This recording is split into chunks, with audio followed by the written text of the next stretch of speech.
Faafeagaiga tatou ma le faafeloaiga lenei Taeao na tula muamua no faitauina se upu mai tono le afioga paia a le atua e fai le maupitomu o le tatou faafeloaiga.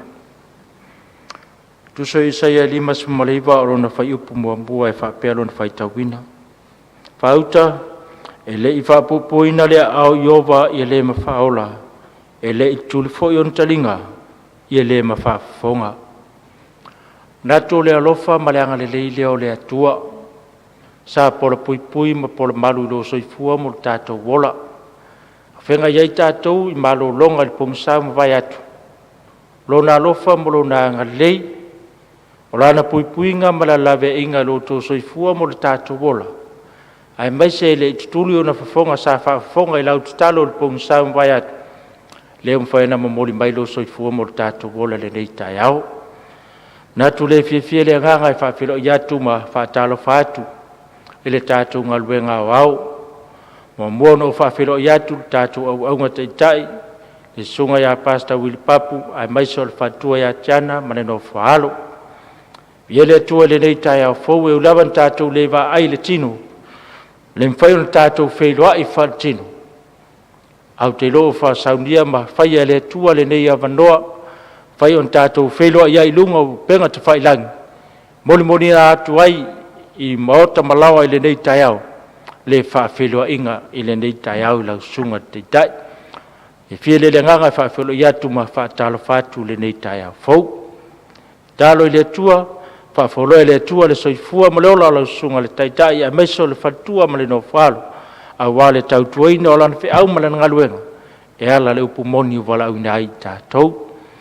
Pia foi le ngaga e faafeloai atu faatalofa atu le auga ao tusitusi o le tatou galuega aoao suga iā pasta masapau ia feta i lenei Taeao fou ae maise o le faletua iā lasi ma le nofoalo ia le atua mafai ona tatou feloaʻi lenei Taeao fou le alofa ma le agalelei o le atua moli mai ai lo loa soifua ae maise o le nofoalo lenei Taeao tatou mauai le lagi mamā ma soifua matagofie i le tausiga ma le laveaiga o le tatou tamailelagi fifia le leagaga e faafeloai atu ma faatalofa atu lenei Taeao. Ia le gatai lea o te faafeloai foʻi le tatou teu aloa o le tatou galuega aoao suga i le faafegaiga pastau i tualagi a tatanuvasa ia le gatai lea le faletua iā ave ma le nofoalo lenei Taeao. Ia le atua e ulava na tatou valavala i le tino ia au te iloa tatou te wheloa i pei luma o le atua e ala i tarusaga.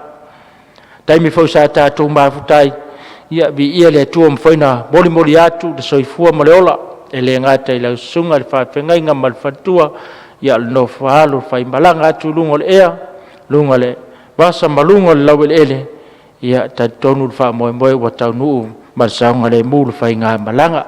Fifia le leagaga e faafeloai atu ma faatalofa atu lenei tula le Taeao ia vi ia le atua lana tausiga ma lana puipuiga le soifua ma le ola fai ona aulia mai lenei aso fou.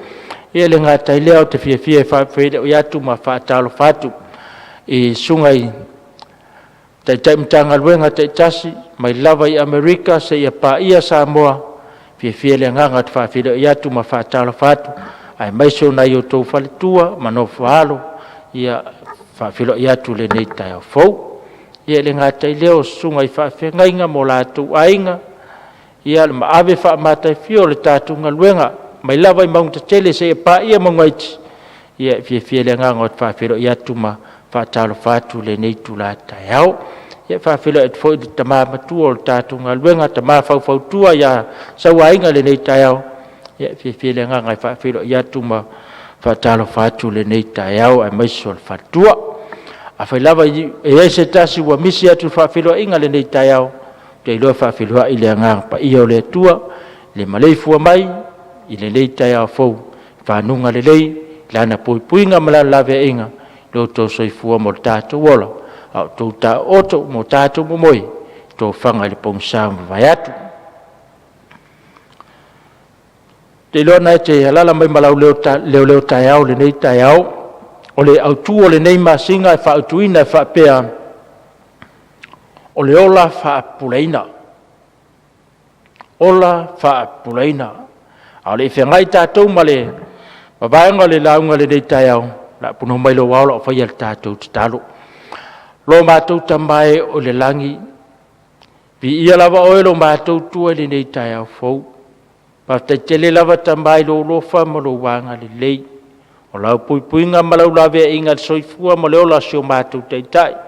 E le ngā teilea lo tua o sio na whare tua ma le no whaalo. So ngal whai lau tusi ma le whare tua ma le no whaalo. A mai se te uloa lo mātou tua ma le whare tua ma le ainga. Le lasi o lau ngaluenga o lo mātou tua me whai e moli mai lo lātou soifua ma le mātou ola. Mātou wheloa i aile nei Taeao fau lo mātou tua. Ta mātou tatonu mātou te leo mawhai o na wheloa i le tino pe o na masani ai. Au e saunia mai e tapeneina nei au wala le tua. Whai na wheloa i aile o ngaluenga o mātou te tāpua i whaatasia i au luma i le nei Taeao. Ma whaafo i atu levi inga i atu oilo mātou tua. Mātou talo lele nei Taeao lo mātou tamba. Ia iau whaamanuanga i lau ngaluenga o au. Ngā te lea lo mātou tua, le lātou whaafonga ma le mātou whaalongo le nei Taeao i lau upfolfola. Mai iai lo wanga le lei mau whaamanuanga. Whaamanuia mai lau aunga le tua le nei Taeao la ala mai iai lo finangalo. E vai whaatau waa tangata. Talo le mana o lau fio. I whapenana iai lo wanga le lei mau whaamanuanga. Talo lea ma le mātou o lenga i lau lava suafa Yesu. Amene. Tuse le amba waile au tua le whea le tua mo i tātou le nei Taeao. I sila i Leoleo Taeao, le aso 2 nei o te sema. Ai ai Leoleo Taeao, o tusu Ioanes fuma le wha, a lona whai upu na he lua. Maila ia le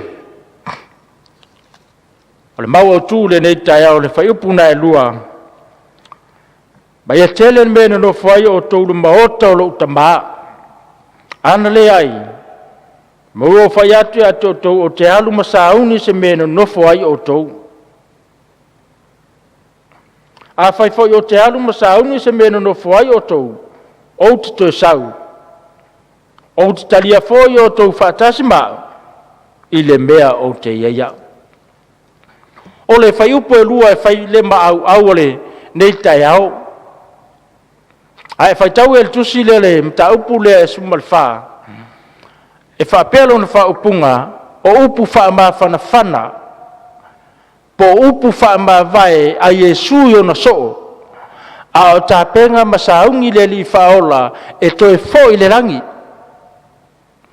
O le ala na yai na tu fesili yai o na o so fai tau el mta upu na sumal tolu. E tu fesili yai o na o so. Pe mata la tau te iloa le me e a fio iai. Al tali e su e le mawhai o na iloa e se tasi. Ma e le ai fo se tasi e mawhai o na ho iai. O ila na tupu ai le papole ma le atu vale o loto le au so.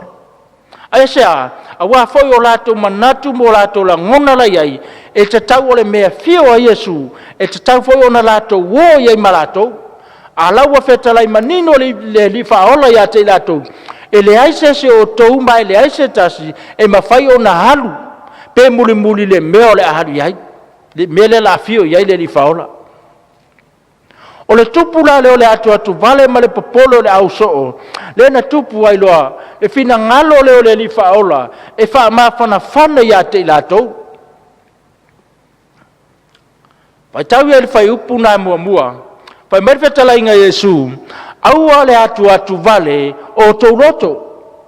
Aya, aia o tau whātua i le tua, whātua mai fo i a tea. Lewa whea talai manino Yesu, i ona uso, e aua le atu vale, aua le popole vale, aua le to tamai o lato finangalo. Aya, ai o lato whātua i le tua, tali tonu i le tua.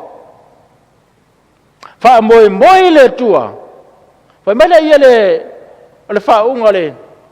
Pe talainga Yesu ele ngata to fa tua i le tua lo tamba. Mo to tali tonu iai. Ai o to fa tua mai fo ia tau Yesu ke riso lea. Tali tonu mai fo ia tau.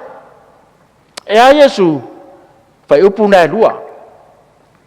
Pamale Yesu, e tele le me no nofo ai o tau le maoto lo utamba. O pu whamawhanawhana ia le li whaola, o laua toi mo moli atu ai, I loto I o na uso. Ina ia whaatofi mali ai, le lato maftanga, I le neiso I fuanga ma le nei langa, ai o le a fio le tato li whaole le langi, I le mea na fio mai ai, mea na mai e lo tato li whaola, po le mea na mai e lo ntamba. Ma fai mo si taulanga, mo oe maa, le na tongi ola ai ia tato wanga sala. Pamele Yesu, tau te loo tau, e tele mea tau te nonofo e le maota lo tamba. Ana le ai, po o whai atu ia te o tau, o te alung masa uni se mea nonofo I o tau. Ma fuangana le na whai Yesu, I o na uso, le whai upu mua, wha atua tua I le atua. Na feta lai le tua wa yai le langi wa umanta penaina, umana saunia, mo le tangata e whatua tua, mo le tangata talitonu, mo le tangata sa ili a te ia. Le hafoi la watoi polo misi a Yesu ke riso, po watoi mo le maua Yesu ke riso, le tai aure nei o na uso, I oe. E tele le mena no fwai o tolu mahota o lo utamaha. Aisea, anga le langi wa uma na tapenga inga le atua, mo tangata uma la tau te sa ili le atua. Mo tangata e whaatua tua I le atua. Mo tangata e tapenga le langi ma le hola e whaavau. Wamele Yesu, e lela I titi. E te lele a wano wa uma na tapenga e lo utamaha I le langi. Ai ana whapele ese mea, o te whaiatu nei a te o tau, le la wale sa uni, se mea tau te no nofo ai. Pai mele ia lele, fai upuna e tolu. Pai mele ia lele Yesu, ai a fai o te alu, o te toe sau. A fai fai o te alu masa uni se mena no fai o tau. E a Yesu, o te toe sau. E se mai fuanga le ne toe a fio ma Yesu. Pai mele Yesu, o te talia foi o tau fatasi mau. Ina ia iai o tau, I le mea o te iaia. Afu angana fai mai Yesu o na uso. Fa atua tua I le atua. Fa atua tua mai a tea. O le afio Yesu le langi. A tua o na uso. A o na ufa ma losi. Ma na ufa ma fana ia le iate I lato. Ina ia lato loa le mea. O lo fa penano lato sa ili. Mo lato wa ngai hai. Ma ele pepelo le tua. Iana fetalainga. E o fo lona halo Yesu Keriso. E fa mai Yesu, a faila o te alu masa uni se me e no nofo I o tau. I o tau talitonu mai, o te toe sau. O a feto e fio mai Yesu. SISDAC le tai aunere. Tele na e whaafafonga, tātou alalanga, wale se taimi, wai whaito toa le a fio mai o le tātou li whaola. E whamatau e sahungi e le tai au le e fio mai tātou li whaola. Whamatau a tātou tāpenga. Whamata tātou te whaatuatua, tātou te talitonu, wa iai le tai au whaauro, e a fio mai e le tātou li whaola, ma amena e tātou le langi ma le ola e whaavaule nei saundia. Le whai mai Yesu, a whai o toe alu, o te toe sau, o te talia foi o tau whaatasi mau, ina iai o tau, I le mea o te iaia. O le finangalo leo le atua mo e mao, SISDAC le nei Taeao. E mana o mia le atua, whaatua tari tonu le atua, whaatua tari tonu ia Yesu Keriso. Aisea, awa o laua fio le langi, ta penga le me tātou te nofo ai, ma o lon nau ta inga, lo e whaatatali ai Taeao male aso, e matala I le langi, ai atoia fio mailo tātou li whaola. Malona whanau ta inga, ina ia tātou iai le langi ma le ola e whaavau. Le mere na ia tāpena ina mo e maha. Whaafea le tāpenanga I tutonu lo wainga le nei Taeao. Whaafea le sauni uninga lo wainga, mo lea Taeao le a fio mailo tātou li whaola. O le mea taua ma le, nau ta inga o lo iai, mai e whaatuatua. Tonu e iai le Taeao ma le aso.